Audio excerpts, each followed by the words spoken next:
2014 సార్వత్రిక ఎన్నికల్లో ఎన్డీఏలో ఒకరిగా ఉన్న చంద్రబాబు ఇప్పుడు ఆ కూటమికి వ్యతిరేకంగా ప్రత్యామ్నాయ వేదికను ఏర్పాటు చేసే పనిలో బిజీగా ఉన్నారు. ఆంధ్రప్రదేశ్కు ప్రత్యేక హోదా ఇవ్వనందుకు నిరసనగా ఏకంగా మోదీ సర్కార్పై అవిశ్వాస తీర్మానాన్ని ప్రవేశపెట్టిన చంద్రబాబు ఆ తర్వాత బీజేపీయేతర కూటమి ఏర్పాటుపై దృష్టి సారించారు. చంద్రబాబు రంగంలోకి దిగాక జాతీయ స్థాయిలో కాంగ్రెస్తో కలుపుకుని బీజేపీయేతర పక్షాలను ఒక్క వేదికపైకి తీసుకురాగలిగారు. ప్రస్తుత సార్వత్రిక ఎన్నికలు ముగియడంతో ఎన్డీఏకు స్పష్టమైన మెజార్టీ వస్తుందని ఎగ్జిట్ పోల్స్ ఫలితాల్లో ఏకాభిప్రాయం వ్యక్తమైంది. అయినప్పటికీ దేశంలో ఎగ్జిట్ పోల్స్ ఫలితాలు ఏనాడూ నిజం కాలేదని, నిన్నగాక మొన్న ఆస్ట్రేలియాలో కూడా ఎగ్జిట్ పోల్స్ తిరగబడిన విషయాన్ని చంద్రబాబు గుర్తు చేస్తున్నారు.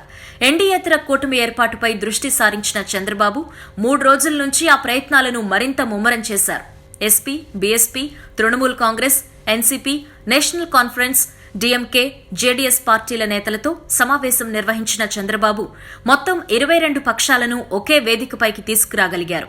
ఎన్నడూ లేని విధంగా ఢిల్లీలో 10 జన్పథ్కి వెళ్లి సోనియాగాంధీతో సమావేశమై కూటమి ఏర్పాటుపై చర్చించారు. ఎగ్జిట్ పోల్స్ ఫలితాలు విడుదలయ్యాక సోమవారం కోల్కతా వెళ్లి మమతా బెనర్జీతో సమావేశమై ఎన్డీయేతర కూటమి ఏర్పాటుపై చర్చలు జరిపారు. కోల్కతా బయలుదేరే ముందు పార్టీ నేతలతో చంద్రబాబు సమావేశమై జాతీయ రాజకీయ పరిణామాలపై చర్చించారు. ఎగ్జిట్ పోల్స్ ఫలితాలను నమ్మవద్దని స్పష్టంగా చెప్పారు. ఎగ్జిట్ పోల్స్ ఫలితాలు ఎన్డీఏకు అనుకూలంగా ఉన్నందున ఈ నెల 23న ఫలితాలు బీజేపీకి సానుకూలంగా రాకపోతే అప్పుడు సమావేశం నిర్వహిస్తే బాగుంటుంది కదా అని పలువురు నేతలు అభిప్రాయపడ్డారు.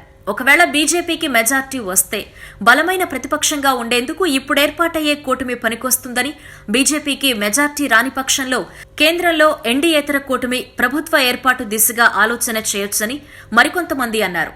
ఒక్కో నియోజకవర్గానికి 5 వీవీప్యాట్లలో స్లిప్లను లెక్కించాలి అని సుప్రీంకోర్టు ఇచ్చిన తీర్పుపై స్పష్టమైన మార్గదర్శక సూత్రాలను ఇవ్వాల్సి ఉందని, వాటిపై ఎన్నికల కమిషన్ వద్ద ఒత్తిడి తీసుకురావాలి అని పార్టీ నేతలకు సీఎం చంద్రబాబు స్పష్టం చేశారు. అందువల్లే తన ప్రయత్నాలు కొనసాగుతాయని, తన ఎజెండా ప్రకారమే ఎన్నికల ప్రక్రియలో పారదర్శకత కోసం పోరాటం కొనసాగుతుందని వివరించారు.